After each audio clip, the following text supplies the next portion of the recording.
we'll talk about the kids a little bit. Bryce, what sports? Give me the lowdown on what Bryce is up to. He is a leader. Mm-hmm. He's a leader. He's always trying to help others his age.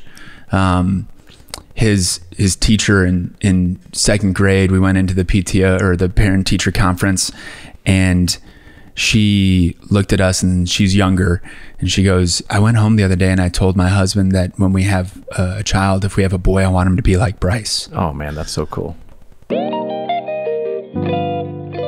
Hands up, heads down, shake it on, turn around. We're kicking down, we're gaining ground. We do it right, do the here right now. Jake Cleer, Scott Smith, welcome to Super Trooper. happy to be here. I feel like there should be music played when I say that. Like it's like this big grandiose. Maybe we'll edit that in. Yeah. All right, man. So I'm getting way better at this. Okay. Like really introducing a guest before we talk for 10 minutes, and then I remember. So Jake Cleer, tell people what's your title and who do you work with? VP of Sales for new benefits. That's right. Not old benefits. Not old benefits. Some of the benefits are old, but most of them are new. Yeah, that was me just making a joke. Oh, everybody makes it. And you live in the Dallas area. Yes, sir. Prosper, Texas. Prosper. Prosper. What a great name. That is a great name. What geographically, where is Prosper? Go straight north out of Dallas, north out of Plano, north out of Frisco. We're right north of Frisco. Oh, so you're It's a 30-minute drive into the city. Yeah. So 30, 45. When I go see my friend Jackie Crane and Mike Power, and I go to Lake Texoma, do I go through Denton? Is that the town I go through? Yeah. If you're going up 35, you can go that way, or you can go, it depends on where she is on Texoma. They are on Texoma. Is that north? Yes, it is north of us. It is, some might call it out of Dallas. If you're talking to somebody who's from Dallas proper, they'll say that's a small regional flight out of Southwest. Okay. Yeah. Okay. Yeah.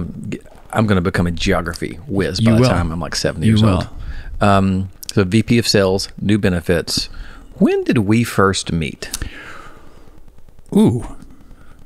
I'm trying to think if it was before Patriot. I feel like we've met before at a benefits conference prior to that. Because I met Colin. You met Colin and Colby from an Employee Navigator conference. Exactly, which you're going to again this year. Full circle. We'll be there as well. Hakuna Matata. Mm-hmm. First of all, I have to tell you a funny thing about that, because that makes no sense to anybody but probably me and Val, the hot dog. Okay. For my whole life, well, since the Lion King movie, until probably a year ago, 2 years ago, recent history, I thought Hakuna Matata meant circle of life. I see that. And so something would happen, and I would say, Hakuna Matata. And so, like, for example, this is tragic, but you saw our existing house, not the one we're building, all the windows in front. Yeah. Every spring, these birds will kamikaze. Like, they come out. What did those birds eat? And they kamikaze into the windows. Yeah. And it's pretty sad, right? Okay. I mean, they kamikaze, I get it now. Yeah, not the other way. Yeah. We'll be sitting around the house, and it's like, no. And Val gets really upset. These little finches, these little cute little yellow birds. And she would say something, and I was like, oh, Hakuna Matata. And finally, one day, she was like, why do you say that? I'm like, well, circle of life. And she was like, that's not what that means. It says what it means in the song. Yeah, I know. But I never... And then when you think about what it really means, and the fact that for 15 years, I've been saying it like it meant, like people, is this the most insensitive person I've ever... It means like, don't worry. No worries for the rest of your days. Don't worry. Yeah. You said it wrong for 15 years. Hakuna Matata. Yeah, that has nothing to do with anything about your visit, but it tickles me. I love a good Disney story. Yeah. Okay, so, Disney. That's in your story. It is. We'll get there. We're gonna go back chronologically. So, where did you grow up, Jake Cleer? Oglesby, Illinois. Oglesby. What size town is Oglesby, Illinois? Small. It is in the middle of cornfields, southwest of Chicago. Curtis Friday, Mr. Keppel. Yeah. He drives from where he lives. When he goes into the city, he passes by there, but he will attest it is in the middle of nowhere. When I was 19, my mom, in front of friends, I was not living in my hometown at the moment. She came in front of my friends. The exciting news of the hometown was that we got a stoplight. So that was small. That, yeah. So Jared Bladow Yeah. lives in Southern Illinois. Yeah. What's the name of his town? I don't know off the top of my head, but I know he's in there. They also, Mark Pishka, who's been to a couple of TLAs as well. He actually is in Peru, which is closest to I don't know if you know this, but Peru is not close to Peru, Illinois. Peru, Illinois. I know, Yeah, that's a city. Yeah. So now I've got to think about Jared's hometown because I visited Jared, and I should know this. I went to his house. He's got this cool little whole outdoor setup. It's like Kid Wonderland where he lives because it's a super small town. Yeah. And he's downtown, but he's got this house and basketball court and outdoor play area, like a zip line. Jealous? It's really cool. Yeah. And they've got a big Amish community there, like a big Amish community. We actually went to see some people that have like watched his kids as they've grown up. Yeah. And it's an Amish family. We went there. I drove the horse and buggy. I toured their farm and everything. Arthur. Yeah. Thank you, Britopotamus. I think we had that conversation. I've spoken to him about that, but I don't really know on the map where Arthur is off the top of my head. Britopotamus, can you Google / old school? You know what I almost said? Oh, we're going to MapQuest? We're going to MapQuest it? Turn right. Oglesby to Arthur. Okay. And can you do that and then show us on the screen, like, how do we get there? Because I want to see how close we are. How close we are. I don't know if we're that close, Arthur. Well, Southern Illinois, I mean, how far could it be? Illinois, I think, is... Yeah. 2 hours and 50 minutes. That's not that far, though. It's not that far. He's further south. Yeah, I think. By the way, I just saw Atlanta, Illinois. I mean, there's So there's Peru and Atlanta. There's Peru, Atlanta. Illinois. I mean, I'm in Texas now, so there's Paris and a couple others there too. One of the things that I don't think I realized in rural Illinois is, kind of farming communities, the flatness of it. It's just an area of the country that I'd never visited. A lot of similarities to Alabama, really, like small town Illinois, small town Alabama. Different accents. Yeah. Same kind of hardworking grit, determination of the people. Absolutely. Okay, so you grew up in Oglesby. Yep. All right. So what was little Jake Cleer like? So you as like elementary and middle school, what were you like? I don't. What was I like? I think I was a good kid. I wasn't a hellion. Yeah. Well, I'm hoping in elementary school you had not graduated to hellion status. No, but like, how you hear like, oh, this kid, is driving us crazy. I think I was a really well-behaved kid. Just kind of, I think I'm a people pleaser now. I think I was a parent pleaser then, maybe. Okay. But brothers and sisters? No, I was an only child. Not for my parents not trying, but it was just, that was the way the God's plan worked out. Yeah. So, and I grew up to a farmer, and so, you would think more hands, light work. Yeah, right. Like less work. And so it was just me, but he did keep me, I would say, at an arm's length away from the farm from time to time. So did you actually grow up on the farm? No, he moved us into the neighboring town at an early age. Okay. And he just, it was to be able to get a little bit of separation from, church and state, working on the farm, living on the farm. Also I think from my early years, he identified that he didn't want me to become a farmer. Right. He always wanted me to do something more. I think, as we all do for our children, we always want them to, exceed what we've done and try and, take the next level. Yep. What kind of farm? Really didn't have any animals by the time I was around. They did when my dad and my uncle and grandfather were younger. They had cows and chickens and pigs, but they just kind of moved on to grain. So it was corn and beans. Okay. Just, planting and harvesting. So that was your dad's business. That was it. He was a farmer. Yeah, that was it. And his granddad was a farmer? His father and his father's father all farmed. Yeah. So Wow. we were a farming family. And that stopped when I was around 17 years old. Really because my father had loans on top of loans on top of loans because we were cash renting a lot of the land that we were farming. Either the grain prices weren't, up enough or you didn't get the yield out of the crop that you wanted. And it was kind of like the Chicago Cubs. It was a conversation in our family that was like, oh, there's always next year, right? Like it'll be better next year. And eventually it wasn't going to be better next year. So they had to stop when I was around 17 years old. Was that I think about me at 17, where I was pretty selfish. Were you aware at the time of like, oh, this is a big deal? They're getting out of farming. Did they retire? Did he go to work somewhere else? So my uncle retired. My uncle's a little bit older than my father, and they were working the farm together. My grandmother and grandfather at that time were maybe just driving a grain truck or whatever it might be, very small details. But my uncle retired. And my dad said, I've got to go bring income for the family because of the loans that we had. And I remember the last it was right after the last harvest. My dad was tilling the ground, and I was riding with him in the tractor. And I was 17 years old. I didn't really ride with him too much in the tractor anymore. There's not a lot of room in those cabs. And I just asked him the question. I said, what would you do if you won the lottery tomorrow? What would you do? And he said, I'd buy a piece of land and I'd farm it. Oh, wow. So he loved it, but it was also, he said, probably because it was the only thing he knew. Yeah. But I think it was just seeing the actual work that you put into something tangible. Yeah. And then taking that to market. So what was your mom like? Amazing woman, still is an amazing woman. She was typically an administrative assistant in doctor's offices. So from a young age, she worked for an ENT, then it was a dentist.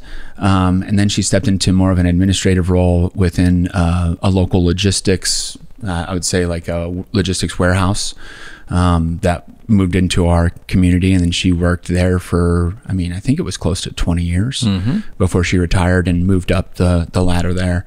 So good work ethic. Amazing work solid ethics. Midwestern out of both of them. family. Yes. Yeah.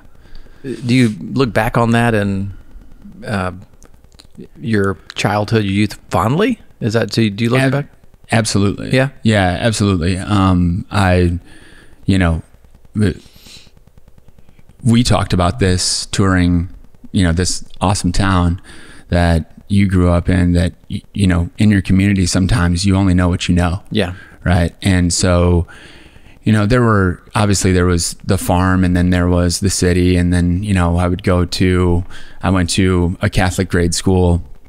So I had a little bit more of a range of diversity of, I would say, kind of class brackets, right? Yeah. Socioeconomic class brackets. And so there were some obvious, places where, we were the farming family in the town.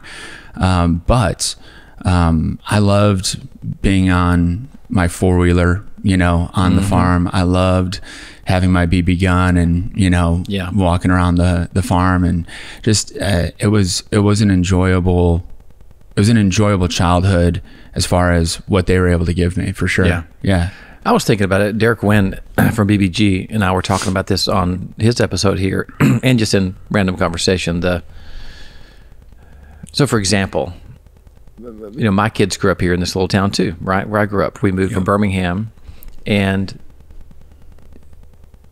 there's this sort of dynamic when you have children. You want to do the best by them. Yep. So with my kids growing up here, they certainly had a very small town, wholesome, by and large, way of life. But it also limited them on what they were exposed to and what can be. Right? Sure. Now, I think with me as a dad, we traveled, and I think they see more and they know things that maybe Others didn't if they didn't have parents who traveled and were more worldly. But, I think Derek has made the decision to have his kids, he grew up in a small town, upstate New York. He's like, no, I want my kids to see more, to know that more is available to them. And there's this weird dynamic between like the wholesomeness of growing up in a small town, even on a farm, that is kind of good for the soul. And then, like your kids now are growing up in the Dallas Metroplex area. The world is, they have we've got no Instagram idea. and stuff now. Yeah. But they will not have no the idea. wholesome. I think there's this elusiveness of happiness that we think we're trying to pursue for our kids, like we Sure. want them to be happy so bad. Sure. Well, they need to be exposed to all these things to see all this or not. I don't even know the answer. I don't know if there's a right answer to that. Yeah, I really would love that for my child. Like, I think it's funny the way that, as you bring that up, I'm talking about my childhood and how I thought it was for me. I was content with it. I think young middle school, probably, through middle school, very content with it. But, resource wise, from a fun aspect, there wasn't a lot to do unless you were on a 4-wheeler, right? Like, I think we had one movie theater and one bowling alley, and that was really it.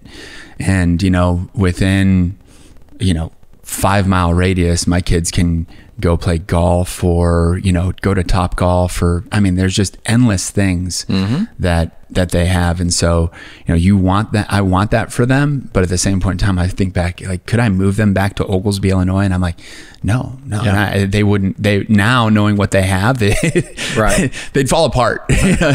So It is interesting. We're getting a little bit existential here early in the morning, but, and we've talked about this at various times on this show.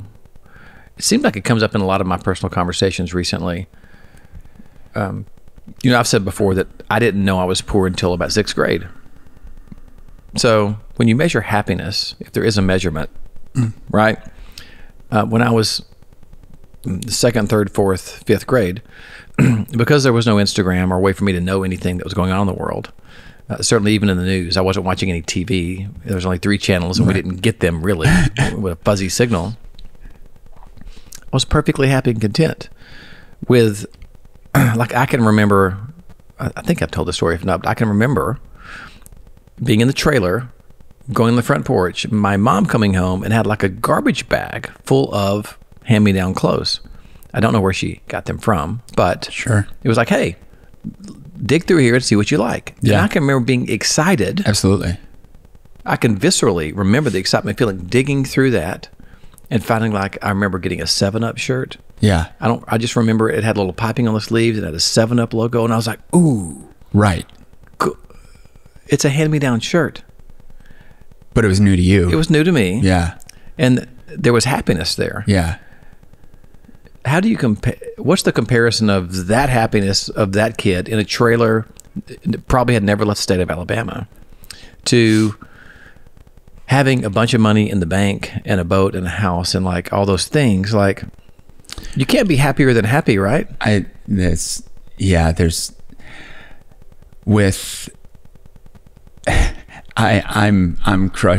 I have so many thoughts going through my head on this because we have had this a little bit of this conversation, and it's the contentment with what you have, right? And not knowing what else is out there, I think is sometimes a benefit. There's the phrase that I like is comparison is the thief of joy, because now, and you asked what's the equivalent of happiness, but I live in an amazing home in Prosper, and I think if 10-year-old Jake knew what 10-year-old me knew what I have now, it'd be thrilled that was what was going to be the outcome. But sometimes in my community, I'm looking around, I'm like, man, that's a nice car, or Mm-hmm. ooh, I wish I did that to my garage, or oh, the front landscaping, the things that we talk about, right? Like as domesticated individuals, and you look and there's a want, and then there's a, well, if I had that, maybe we would be happier. Would we be happier? No, right? And it's the comparison is the thief of joy. And it was really good. A couple of years ago, I came home for an extended period of time for a week. My father had a quick surgery, and I just wanted to be around. And I was getting a ride back to the airport from my uncle, and I just had this big epiphany kind of hit me in the face of, you know, everything that I have compared to where I grew up. And I'm like, I should be really happy about what I've done, because we were having this conversation about how, you know, I'm like, man, I just wish I was doing more, right? I was hoping I can get to this level, right, sooner, and realizing where I'm at from where I've come from is something that, you know, made me pretty happy. Yeah, this is a silly analogy, but Jerry Seinfeld has a very old joke about Tide laundry detergent, because they had a commercial about it got things whiter than white or brighter than bright. And he was like, you know, how much more whiter can you be? Well, first of all, I can be really white. I'm very pale. So if we're getting, right. I almost felt, Britt, knowing the joke I was going to say and like relishing in the fact that I'm this pale. So apart from skin color, the joke was like, how much whiter than white do eventually it's just so good it just disappears? Like, that's the like happy contentment. Like there's the measure of that is interesting. So let's talk about the happiness level of high school. Yeah. Jake Cleer. Yeah. By the way, that's a pretty cool name. It's clearly Jake Cleer. Clearly a cool name. So high school, like formative years for a young man. I think high school was probably some of the best years of my childhood. You know, I would say K through 8, I ran into situations where I was not the athletic kid. I was chubbier, asthmatic. I had braces. I had a bowl haircut. Oh my goodness. What? I knew the wheel was coming. So we need to zoom in on 6th grade. Where's Wow. 6th grade? I don't know if we need anything other than the big circle. But it's like, if you look at it, there's like, how are some of these kids the same kid, right? Oh my goodness. Yeah. 6th is my favorite go-to right with the there. Glasses? The bowl cut glasses. You can't really see it, but there's some good, well, yes, you can. That is a bullish of the bowl cut. That is so, you know, you add asthma and no hand-eye coordination on a basketball court, which is really the main sport of my school. And I became a pretty easy target for, you know, the easy kid to pick on. I wasn't there was a kid that was a little bit bigger than me, but nobody wanted to pick on him because, you know, that they're going to pay the price on the playground. So I think I loved high school because it gave me an opportunity. Well, first off, the braces came off. I had contacts now, a little bit more confidence in myself. And then it gave me the opportunity to meet a lot. Our high school pulled from, I mean, it was at least a 12, 15 mile radius at least. And so there were a lot of kids that I was in a bubble that I had never met. So it was an opportunity to make new first impressions and start new friendships and let people not know that I was the kid that was, you know, the asthmatic, unathletic child.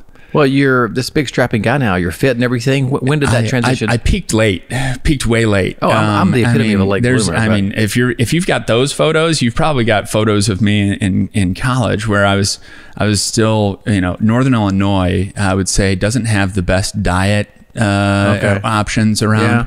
Everything is fried food. Obviously a lot of beer.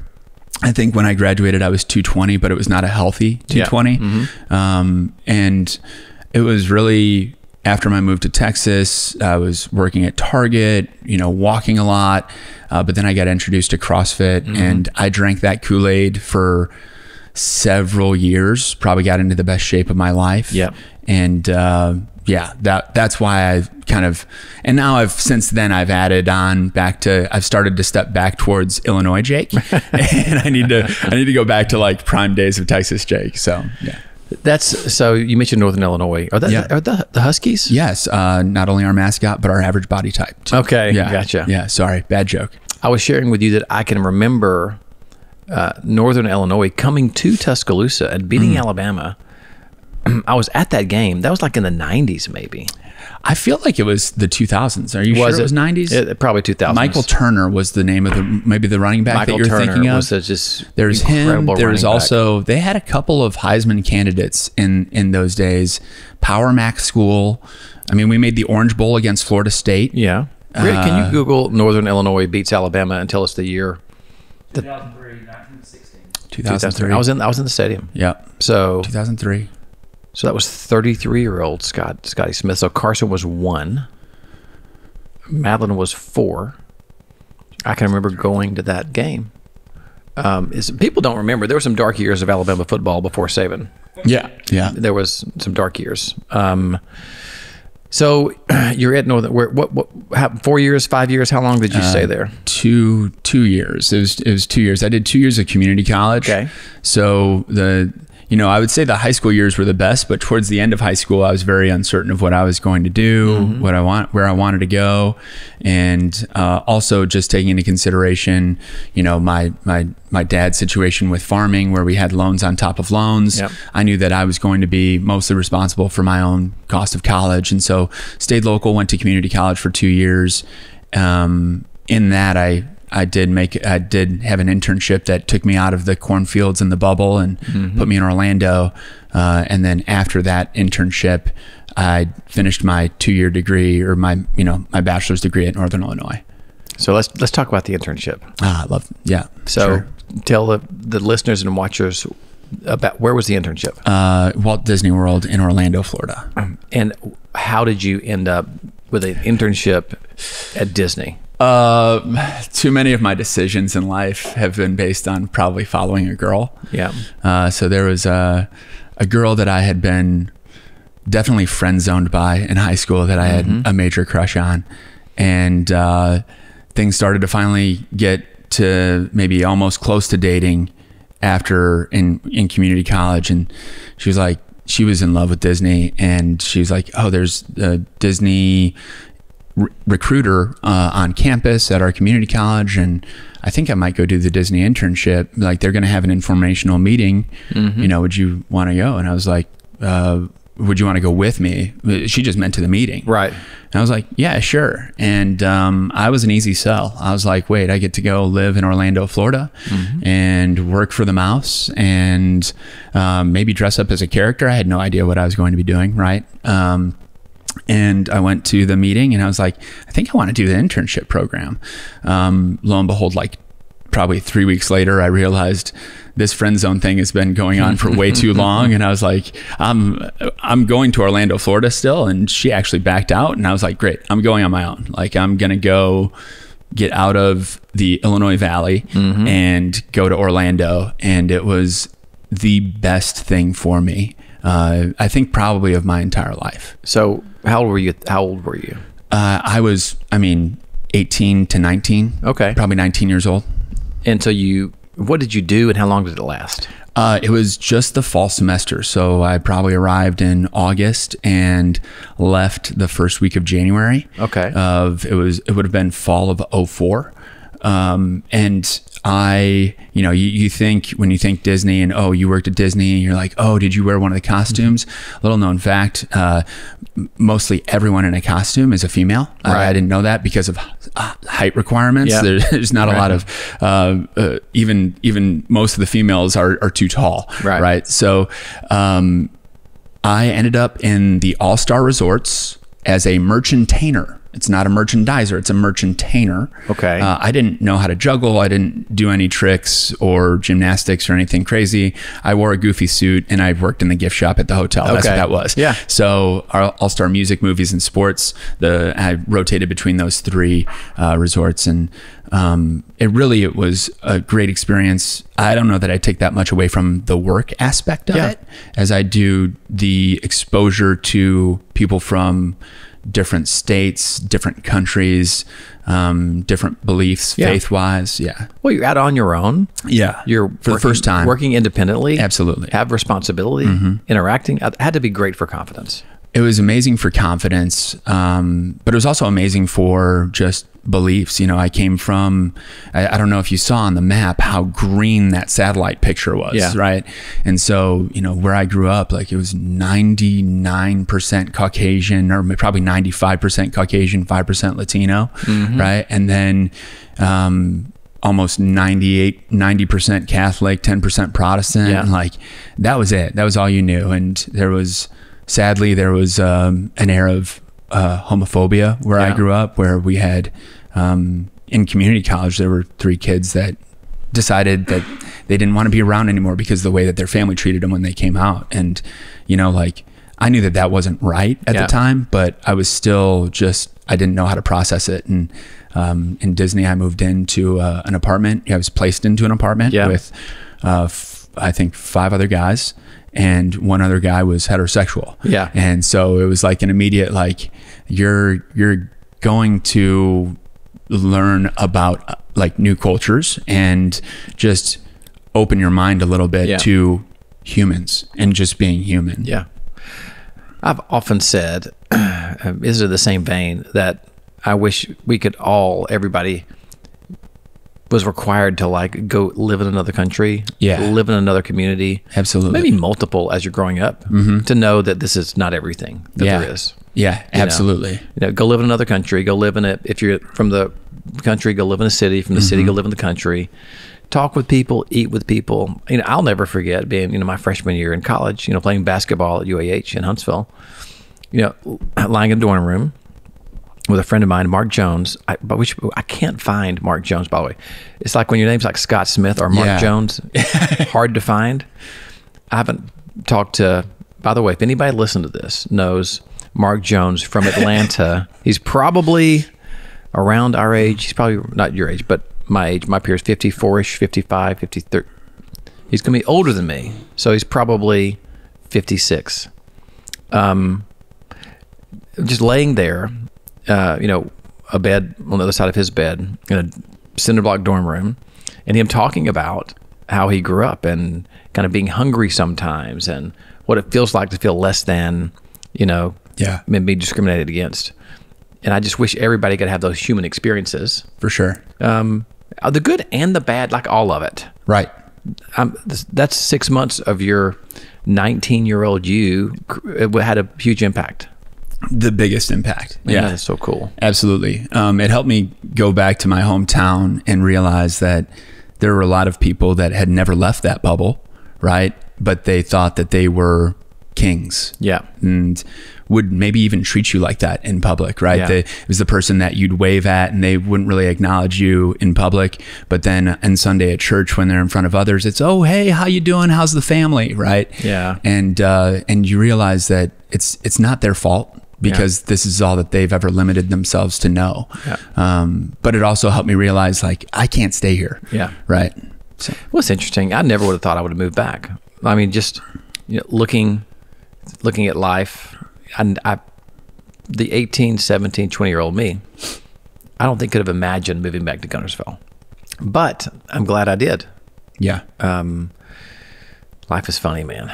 it is. Life is funny. So you're 19, you go to Disney-ish, 19-ish, you come back. Yep. And then you go to Northern Illinois? Correct. Okay. Yeah. So you're there for 2.5 years. Yeah. Good college years? Yeah, decent. Just, enjoyable. Great education. It got me where I needed to be. But I had eyes on moving to Texas, because when I was in Florida at the end of that internship, I kind of fell for a girl, if you will. Again. And again. I think I'm a nesting creature. Yeah. I've been told. And she was in Texas, and I knew she wasn't going to move to the north, maybe just because of family, or also because because of the weather. Right. And so I had already made a plan of, hey, when I get out of college, I'm going to move to Texas if this relationship is still going. And so, you know, college was just a means to get to my degree, to get to Texas at that point, the last 2 years of NIU. So I think, so were you dating long distance for 2 years? So you met her in Orlando? We were. Yeah, we were, which, you know, I look back on and, you know, I'll hear, you know, some of my colleagues will be like, oh, my son or my daughter's in a long distance relationship. I'll be like, don't do it. Yeah. Don't do it.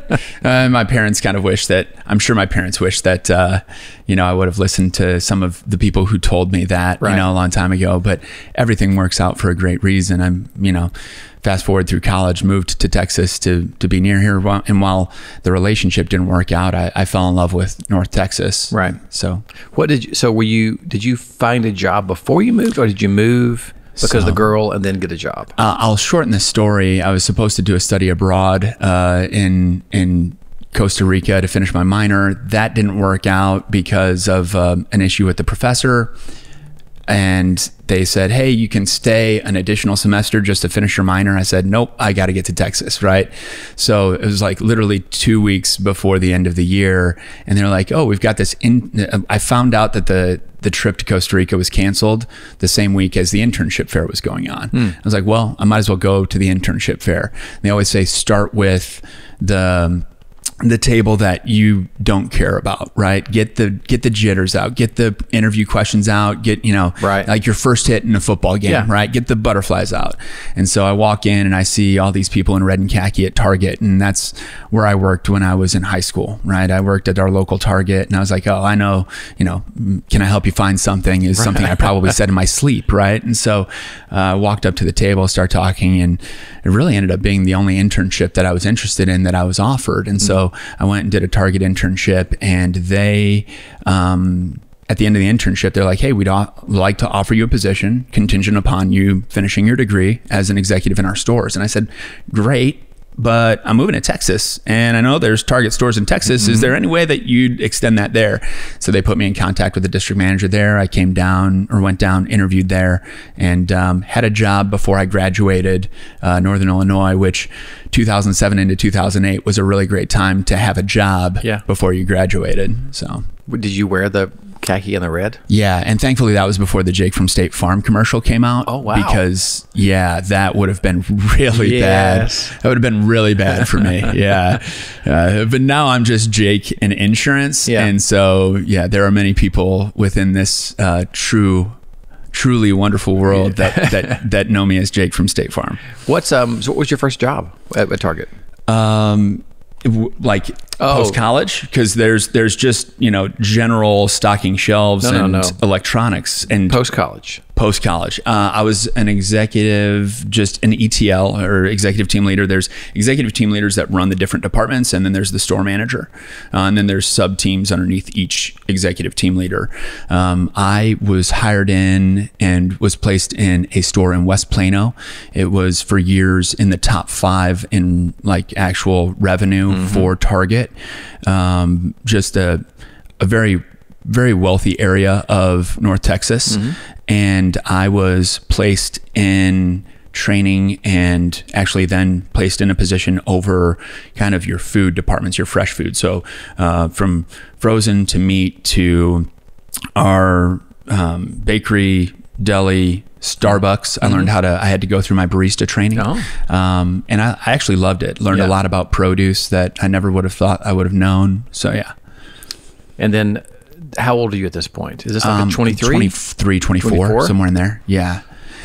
And over time at Target, they move you into different positions. So I was fast tracked. They wanted me to move into a store leadership position. They put me in their leadership development program, and they want you to get experience of 18 months in food and then 18 months in logistics or a front end service experience. But they put me over soft lines, clothing and front end, and clothing was not my forte. Shoes was a nightmare for me.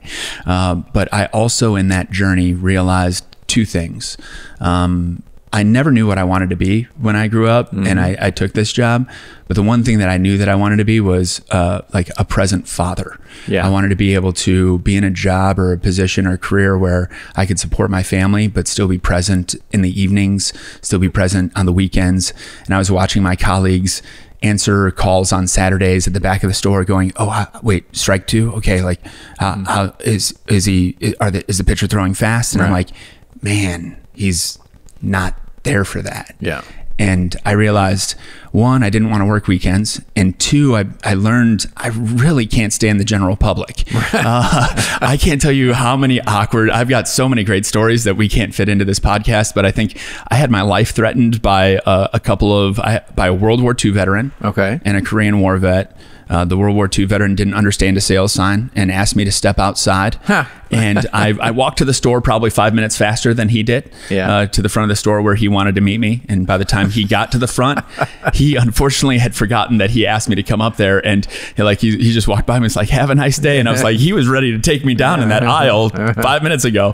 And then the other gentleman was upset that we didn't have a size 45 waist in jeans, and told me and I told him, sir, I can't help you. And I turned around and he was like, if we were in Korea, I'd shoot you dead. And I was like, yeah, I think this is where the conversation ends. So I quickly realized the general public is not for me. And I was just kind of shopping my resume out there. How long were you at Target? About 2.5 years, 2 years. Yeah. So you went to 26 or so. Had you met Katie yet at this time? Yes. I was working. No, I'm not. I don't want to. I can't. I want to dig into the meat. Yeah, please. But you had met her. Yeah, just towards the end of my Target time. All right. Yep. It's interesting that you recognized pre-marriage, pre-kids, that you knew you wanted to be a father at that time.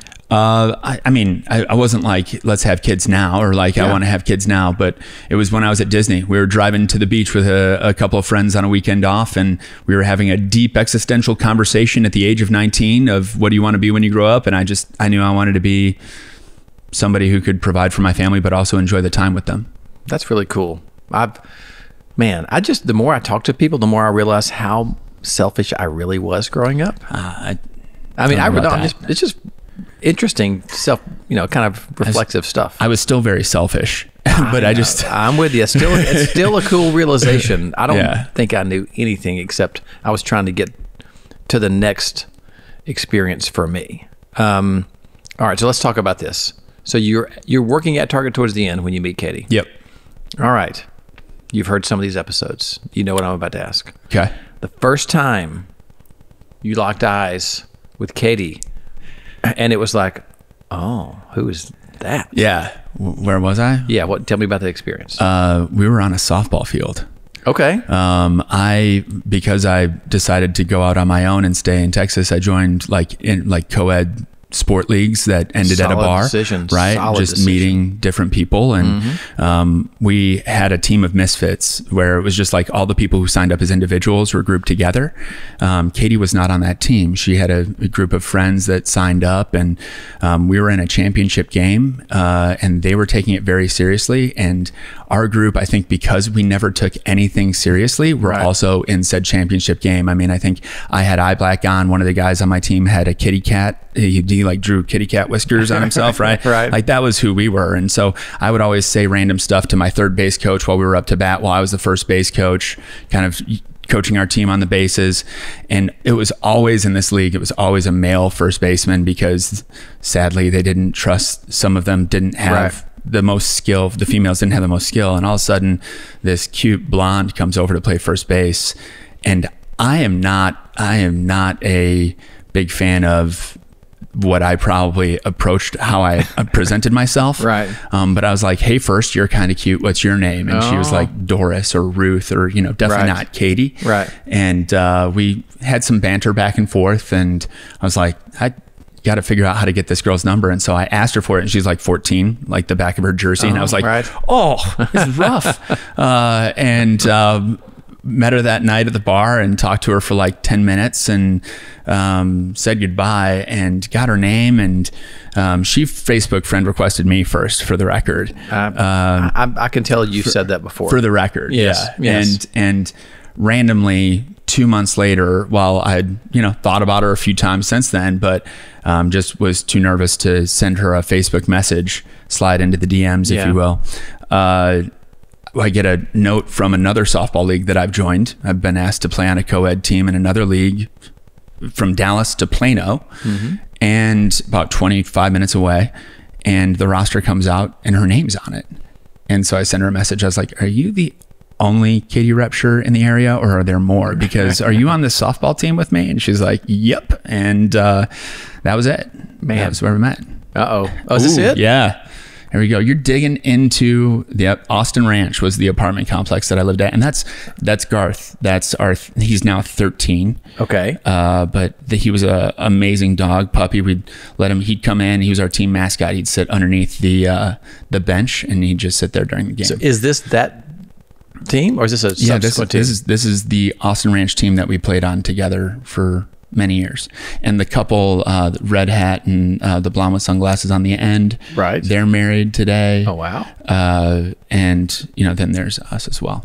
What year is this? This says 2011. So yeah, that checks out because Garth was a puppy when we got him in 2011. Wow. So what's her? Does she have a different version? Does she like this?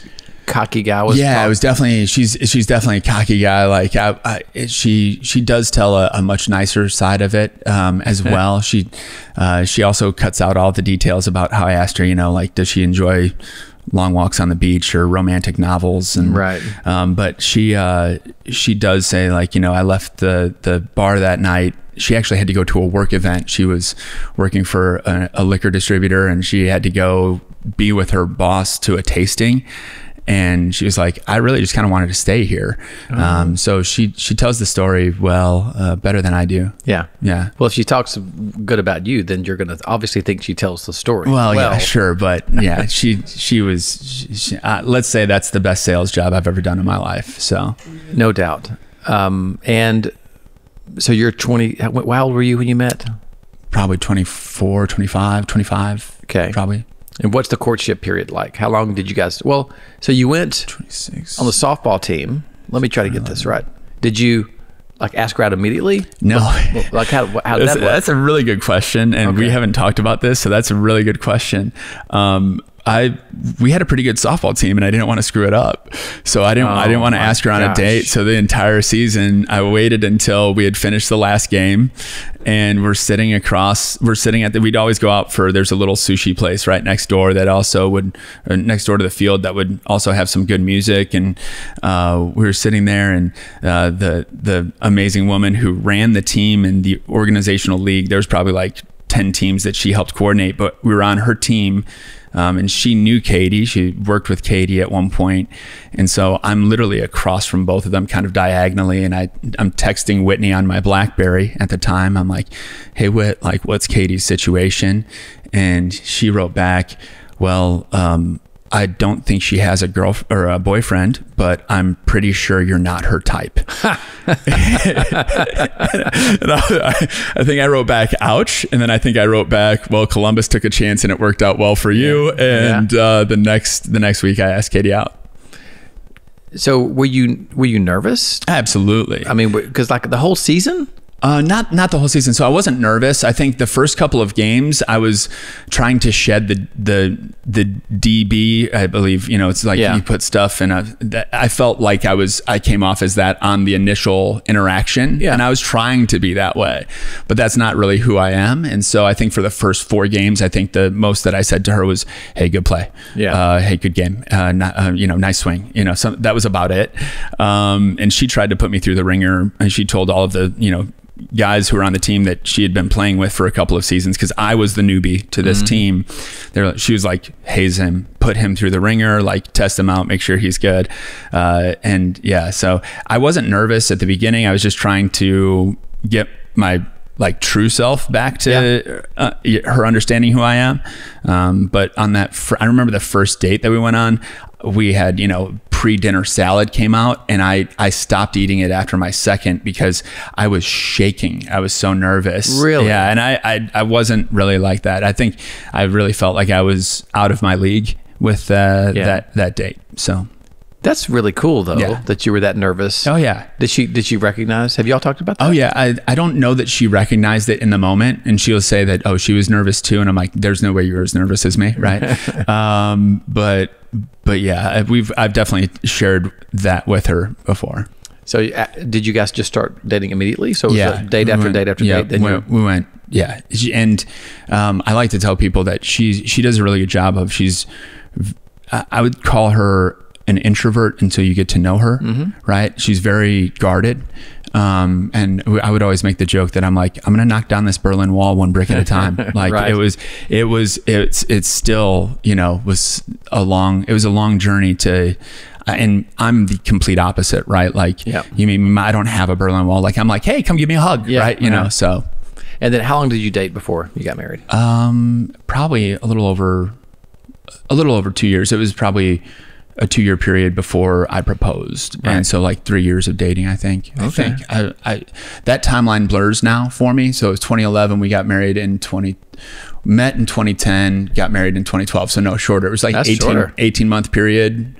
I knew, we started dating in December, and I think I told several of my friends and my parents in the following March. So 4 months later, I was like, wow. I'm going to buy a ring. That's so cool. And Yeah. then how long, when was your first child born? When was what? When was your first child born? 2015. Bryce was born in 2015. Okay. And he's what? Is he 8? Is that He's right? 8, yeah. Okay. 9 in June. And then your youngest? 6. Cameron. Yep. So Bryce and Cameron. So, what's interesting when you look at a timeline, if you just step back and look at it, the time between meeting and having children is not that long. Not at all. That's fascinating to me, human nature and relationships and how we dive into them, or some don't. But so we'll come to today, and we'll kind of fill in those 8 years. But today, an 8-year-old, a 6-year-old daughter. Yep. a very old Garth dog now, Yeah. and a pretty busy job, some travel. Yeah. What's the state of the union? How you doing? Blessed. Yeah. It's, I think it was, I mentioned that epiphany car ride of going home and realizing that I'm doing better than I think I thought I was. I hadn't been home in a couple of years. And so kind of seeing where I had come from and knowing where I'm at. And then it was funny, in that conversation, I was talking to my uncle about, there's just a lot going on, I'm working, and then Bryce is in so many activities for sports, and, I have to stop, I have to put it down, work down at, 4:30 to get him to practice. Who schedules practices at 5:00? And Right.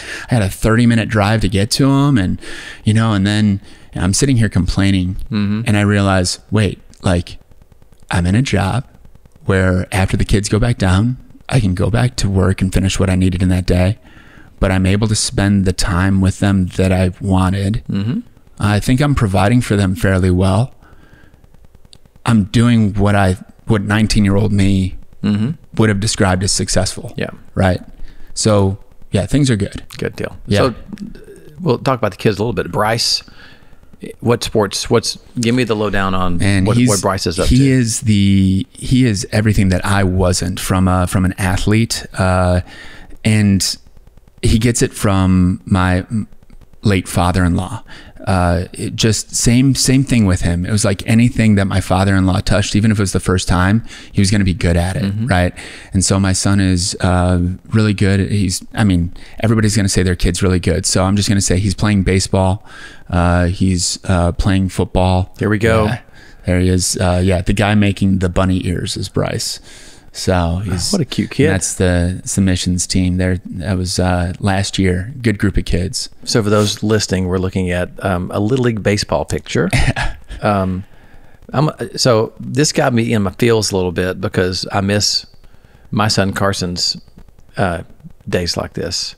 What a blessing to be able to have that in your life. And look at the joy on those faces. Yeah. That is just pure, man. That is pure happiness. That is, and it's just fun. There's a kid in this picture who sometimes he'll he'll get upset. We're on the same team now. That team disbanded, unfortunately, last year. So some of those kids are still on his team now, a new team. But there's a kid in this picture who, he'll make a mistake and he'll just get so down on himself. And I'm not the skills coach. I'm not the strategy coach, but I feel like I'm the hype guy. And maybe the head case guy. This poor kid, like if he makes the greatest hit, but somebody makes the greatest catch, he's coming back and he's, angry and frustrated and crying. And I pulled him to the side the other day. I was like, hey, are you getting paid for this? He's like, well, what? I go, are you getting paid to be out here? I was like, no. I go, then why are you doing it? It's like, because I like baseball. I go, okay, well, let's have some fun. I was like, this is going to happen. So I find joy in spending those times and those moments with these kids at this age. So baseball, what else is he up to? Football, football and golf. And what's his personality like? He is a leader. He's a leader. He's always trying to help others his age. His teacher in second grade, we went into the PTO or the parent teacher conference, and she looked at us, and she's younger, and she goes, I went home the other day and I told my husband that when we have a child, if we have a boy, I want him to be like Bryce. Oh man, that's so cool. I was like, wait, Bryce? Like my Bryce? We see different sides of Bryce. So Bryce does a great job of representing himself already. And like, I see future leadership in that kid. And he's a sales guy. Like, it's funny. He's always got an answer or a response for something. He's great with people. He always just wants to make people laugh. But he's got that leadership mentality of he wants people his peers to look up to him. And I think there's something to be said about just who he is he's got a strong personality. Overall, we try to teach him humility and being humble. We're trying to teach him how to be grateful for the things that he has, but it's really hard for an 8-year-old to be grateful and understand all that they have. Absolutely. Right? Like that's not something like, wait, not every other kid has a Nintendo Switch and, like whatever the other things that he has. So he's his personality is a little, he's always competitive. Like he's the kid that if I walked up the stairs in front of him when he was 4 and he might start crying and I'd be like, what happened? And he was like, you beat me. Like I was racing you. And I was like, I had no idea. Right. So he's always competing. Yeah. And your daughter, tell me, let's start with her personality first. The love of my life. Sweet. Like she's 6. So every parent of a girl will know that there's a little sass that starts to come out. But she called me yesterday morning on FaceTime when I was here and was like, just that sweet little voice. Like she is me. She's open and hugs people the first time that she meets them, probably too trusting. She's very, like her emotional intelligence it's different. Like it's awesome. And she's my heart. Yeah. She's so sweet. Well, girls will do that to dads. Wrapped around the finger. Yeah. Absolutely. So 6th grade. So is that kindergarten or 1st grade? She's 6. So she's in kindergarten. Yep. And is she, they're not really into anything at 6, but what is she into as a 6-year-old? She says she's into soccer, but she also doesn't like running. So that doesn't really work, right? Unless she wants to become a goalie, but I don't really see her being a goalie either. She started dance. She was, we were doing dance at her daycare. Like the local dance center would come to the daycare and do a class, an hour a week. And one thing that we noticed is just at the final show, the recital, like she was actually following the choreography probably closer or better than some of the other children. And just, we learned quickly that choreography, putting her in cheer, she picks up choreography really quickly. So she loves dance and she's in dance and tumbling right now. But I really, the next thing that we see for her that we need to find a resource for in North Texas is like kids musical theater. She is a personality. Oh, great. Yeah. Well, I'm sure there's a good stuff all over. Absolutely. Yeah. There's plenty of resources. It's not Oglesby, Illinois. Yeah. All right. So let's quickly get you up to new benefits. So where did you go to work after Target? New Benefits. Oh, for reals? Yeah. So right after Target, I went to New Benefits. This was 2010. I was really deep into that CrossFit, Kool-Aid, like I said. So I was going to like the 5 p.m. class, and I was training the 6 p.m. class. Okay. And quickly there was a woman that came in for it was her first week, and we were doing just basic things. I think it was like rowing and burpees, like 10 and 10 and 9, whatever it was. And I was yelling, I was like, come on, you can do it, trying to be a motivator. And she goes, stop yelling at me. And that was Dulce Bozeman. She's now the president of our company, but she was the head of client services at New Benefits at the time. And she got done with her workout. She goes, I really don't like you, but you'd be fun to work with. And I go, interesting. I have my resume ready. What do you do? And she was like, we provide benefits. And I was like, I have no idea what you're talking about, right? Like, I've got insurance. I was like, are you like an insurance carrier? She's like, no. And I was like, it took me a while to understand what New Benefits was, even after I interviewed. Yeah. I was like, I really don't get this, but everybody here in this interview process seems really cool. They actually created a position for me to come on board and join their team in 2010. And that's 14 years ago. But I didn't work for them for 14 years. Yeah, what happened? Yeah, so probably 2 years into my time at New Benefits, it was 2012. I had, been working with our sales people, and really I felt like I was helping our sales people sell and put the actual programs in place, but I wasn't earning any type of commission. Right. I had like a flat salary, and I had been working with like an organization like Hub, right? And I had put together a program for Hub, and one of my buddies went to work for Hub locally. This is the program that I put together was for a guy in Denver, and I was like, I was telling my buddy locally, and he goes, why don't you just come over here to our side of the table? And so I went to Hub, Texas with the goal of becoming a producer, but they wanted me to start out in an account manager role. At the same time, they were acquiring a firm out of Shreveport, and a very small firm with a BIN admin system. The gentleman who hired me, that was the president of Hub, Texas at the time, he ended up being promoted to the central region and now oversees a lot of North America's employee benefits.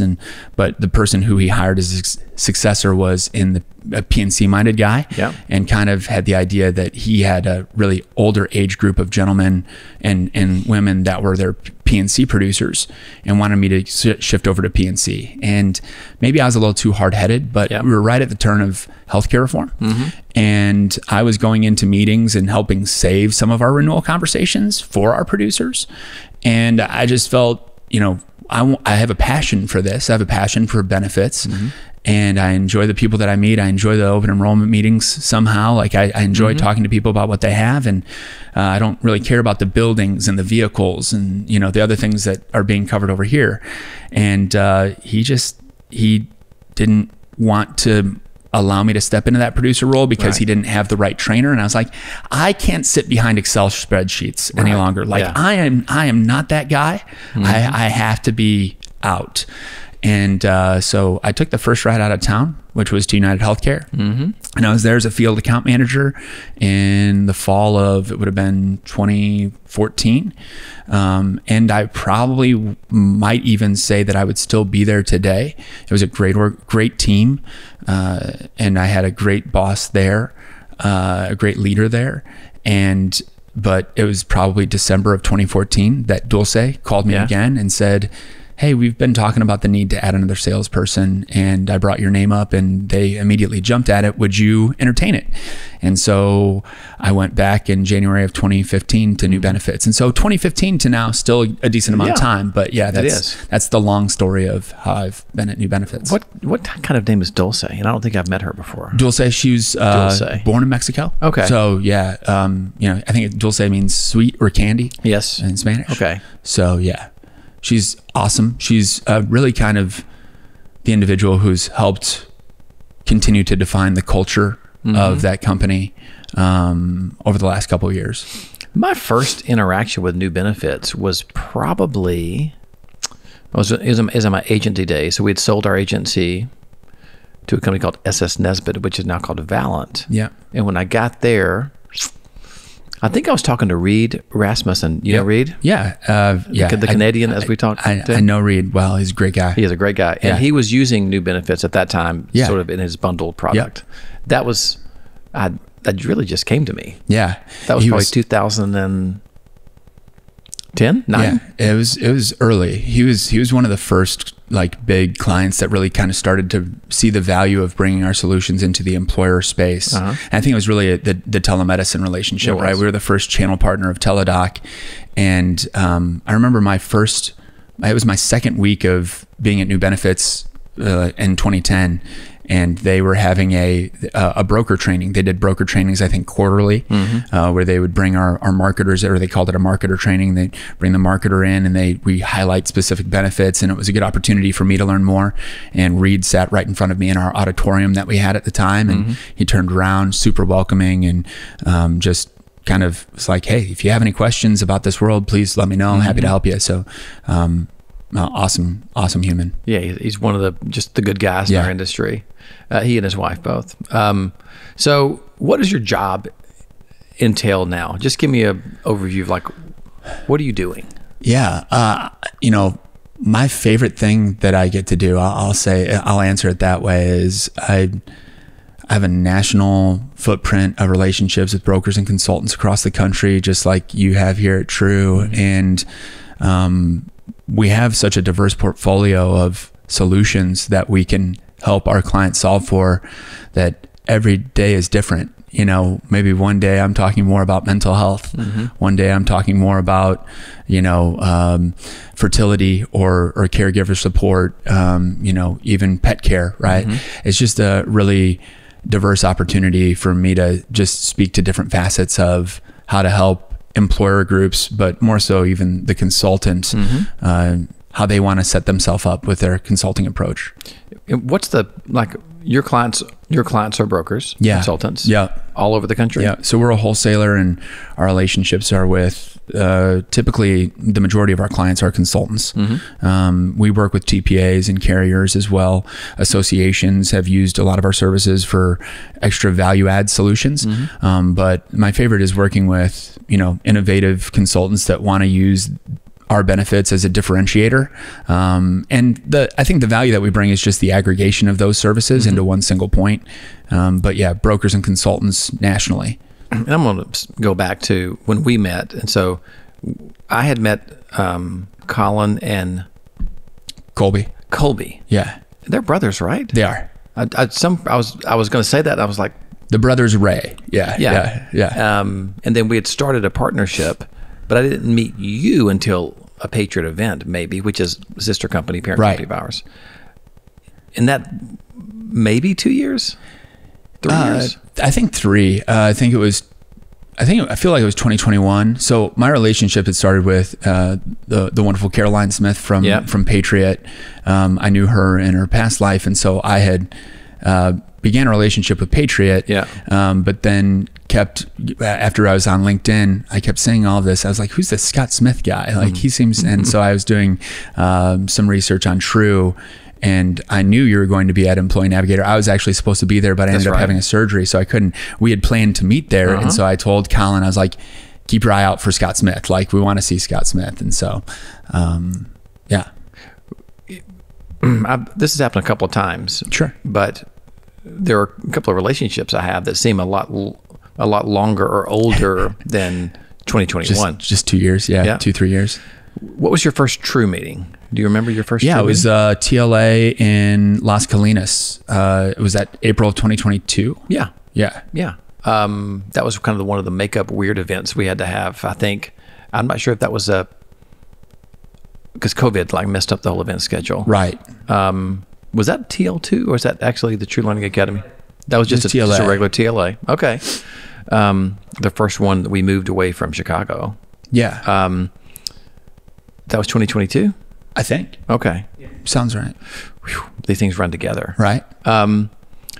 So you've been, complimentary of the True culture and what we do, and you're at most of the events and on the virtual stuff. Yeah. What was there a moment that it was like, this is a pretty cool organization I want to be part of? Did you notice it was different at some time? Was it like just a slow creep? So I'm just curious around like when what we're doing really resonates with somebody, what causes that? Yeah. Dave Sokol will get up and talk about how they try to include Wilshire benefits. Yeah. You know, we went to their summit recently, but how he pulled from what you do at True and bring the vendors into the meeting. I've been to, I'm not going to drop the names of the conferences that I've been to, but you know, the major, like some of the large name consulting firms that are out there, and you know, we're in the exhibit room. There's an exhibit room, right? Where go see our vendor partners that paid for us all to be here, you know, thank them. And, you know, maybe 10% of the people will walk by. What you do at True with your partners and firms is so different. You remove the pressure of the partners having to show up and sit in front of or sit behind a table and have this obstacle of the relationship in front of us, where I feel like I have to wear this coat of armor that says New Benefits on it and tell you everything that New Benefits does in the 30 seconds that you're going to stand in front of me. And then I'm never going to talk to you again until I try to follow up with you over the phone. Right. It's different here in the fact that the first thing that you say is, hey, like, sure, give an elevator pitch if somebody asks, but maybe start with like, hey, where do you live? You know, tell me about your family. Do you have kids, or, you know, where'd you go to school? Like, get to know the people first. And I think by us really having that ability to create relationships with the firms, you're right. They are willing to pick up the phone and talk to you, even if they have. I mean, some of my first True meetings, people would leave the meetings we'd be leaving the conference and they'd be like, hey, let's set up a call because I still have zero idea of what you guys do. Right. I'm like, absolutely. Cool. And it was them asking for that call. It wasn't me pandering and saying, hey, can we please have a conversation? So it's just, I am a huge fan of the True culture because it starts with just being good humans and building relationships first. It's so interesting for me to have these conversations around, you know, we're trying to do those things. Yeah. And sometimes we accidentally do things right too. So sometimes the purposeful action works out. And then other times, I think there was a big benefit for me not really knowing what I was doing. Okay. So I've been a broker and then I was a partner in a benefit firm forever. I know the industry, but I don't know how to put together a quote unquote association, a collaborative group really. Yeah. Especially not the scale we have now. I think we just added our 86th firm, and we'll probably add 2 more, you know, in the next 60 days. So 88. Some of the stuff we did just because it felt right. Right. And it ended up being right. And those are sometimes even more rewarding. You're like, oh wow, that worked. I sure thought that was the case. Yeah. You know what's interesting, man, is that we still have the occasional one of our strategic partners that will say, man, I hear you, Scott, but I really want the booth because I'm not as extroverted as Jake, and I need people to come by. Like, I'm good at it. Like, I'm good at being behind the booth, telling what we do, and we're still fighting that a little bit. Like, how do we give everybody the opportunity to, like, listen, we love our culture. Right. We think if people will be a partner for 2 or 3 years, right, bring the same people to the events, be the good humans you're talking about, network, do the thing, just do the thing. Do the thing. If you've got a good product and service, you're going to have success. But there's some people that, and sometimes corporate organizations, right? They're in the more corporate field. They're like, well, I'll send this regional person, that regional person. And they're like, where's my booth? Like, where's, like, nobody can, you know, we do the thing in the mornings where people will kind of just wander around to a little table before breakfast. And we had some people at the owners meeting were like, you know, I was in a bad spot, bad location. People didn't come by. And it's not hard to tell them, like, that's not really what we do. Yeah. We're kind of doing that because we want to give you every opportunity. It's a really interesting dynamic as we're growing, how we're trying to, like, look, we can be bestest of friends and have a great time. There's this strange phenomenon of our strategic partners, the folks like you who are in sales role, are getting as much or more out of some of our events as our actual members, making them a better salesperson, better dads. But like, for me to we still have to sell product, right? You still have Sure, to move yeah, product I to still have justify support the my family relationship. and justify the relationship. Yeah. Yeah, absolutely. And so it's an interesting dynamic that we're always trying to get better at. Yeah. And I hear that person who's doesn't want to share their life story. I get that, but I also feel like eventually if they start with their product and they become a good enough client, or that person becomes a good enough client, you're going to end up sharing that story somehow, some way. Yeah. You're going to, if you're doing your job and you're trying to build some connectivity there, I think you provide that natural ability to provide the connectivity that I personally look for. I mean, I talk to so many people who are in this industry, and I always ask them, or I'll hear their story, and sometimes it's, hey, this is a family firm, and my parents did it, and now I'm here. But a lot of times it's like, I had no idea what I wanted to do, and somebody asked me to step into the insurance world, and I never imagined I'd be here, but people are great. And you're like, yeah, that's kind of my same story. You know, like the people are great. We had this conversation this morning at breakfast when I made the comment, I think this morning, it might have been last night at dinner, but like we're more alike than different. Yeah. Like human beings. Yeah, human beings. We get stuck in our own head. We're all up in our own noggin a lot. Yep.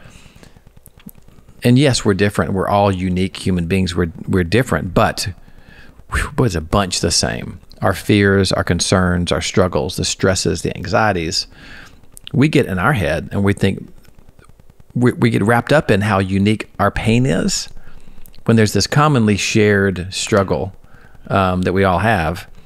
So whether it's in the insurance business, the real estate business, the automobile business, people are people. Yeah. Absolutely. And with that, we're like an hour and 10 minutes in. I have no idea how it went this fast. I feel like every time. Yeah. Every time. Yeah. So you've got an evening flight back home to the fam. Evening flight. Listen, Jake Cleer, thanks for being you. Thank you. Every time I see your name or I see your smiling face, it makes me happy. So likewise, your parents, Katie, everybody that's had an influence on you. Yeah. You're just a good human. And I appreciate you being part of our world. Man, thank you for having me. We always have to cheer. Cheers. Cheers. Cheers to just being good humans. You got it, man. Thank you. True love. Hey.